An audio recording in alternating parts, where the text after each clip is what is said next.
Time now for Money Monday. This week we're talking about modern working women and how to get smart about your finances. Here with some practical tips is Roselyn Wilkinson, the author of It's Good to Be Queen, Every Woman's Pocket Guide to Financial Sovereignty. Roselyn, welcome. Thank you so much. I was saying in the break, this is such an important topic, women and money, because these days it's not the man who, or I don't think it should be, who handles the bills all the time or the finances in the family. Why is it important for women to be involved? Well, studies show that women are going to manage their money for some time during their life, whether when they're single, never married, divorced, widowed. So it's really important that they understand where the dollars are, where they're going, and what they can afford. My husband actually works in finance, but I make it a point that I pay the bills and I handle the budget at home. Some women, though, say they are intimidated by money and understanding what they should be doing with their money, not just their families, you know, like household income and expenses, but things like saving for retirement and your kids' education. Why do you think women are intimidated?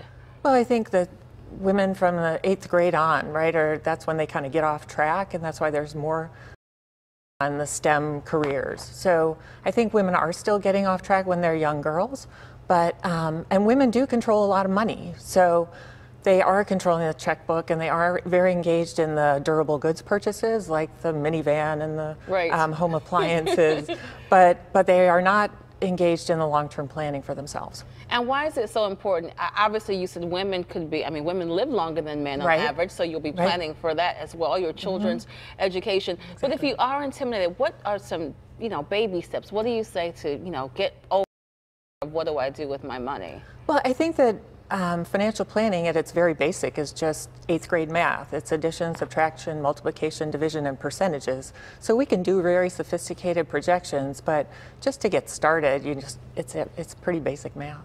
And another important part, I think, is to know that you don't have to have millions of dollars to say, I need to save my money or invest or meet with a financial planner. And I think often that's a misconception. People do feel that way. I don't make a lot of money. I don't have any money to save, but you can. Oh, you absolutely can. And I almost think it's more important the less money that you make, because you have to manage it that much more wisely and budget it and know where your dollars are going so that you're just living within your means. And it's harder when you're not making as much money. It's harder to go out and replace it, right? So I just think anybody can do it, and everybody has to do it, because we know over the long term, short term and long term, that everybody is responsible for their own finances.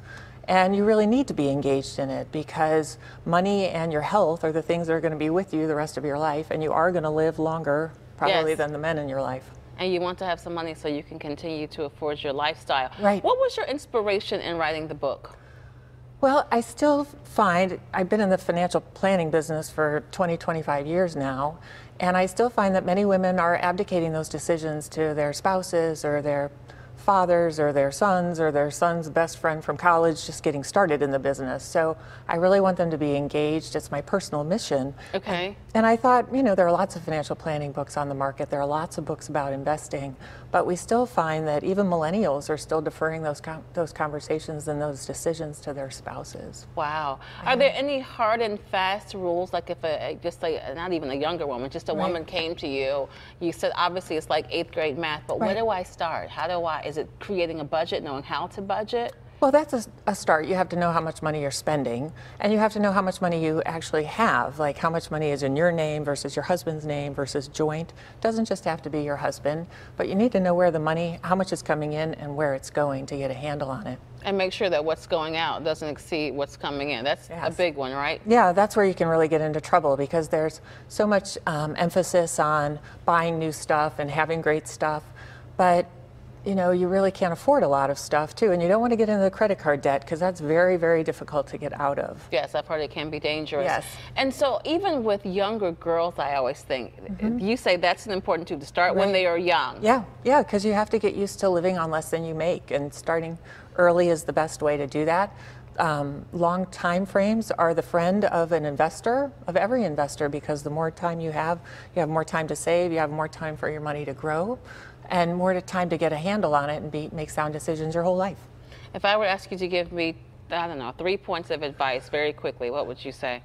I would say know where your money is coming from, know what you're spending it on, and think for the long term. Just feel encouraged and empowered because you can do this. I mean, it's not that complicated. You just need to get engaged and get started. The sooner you start.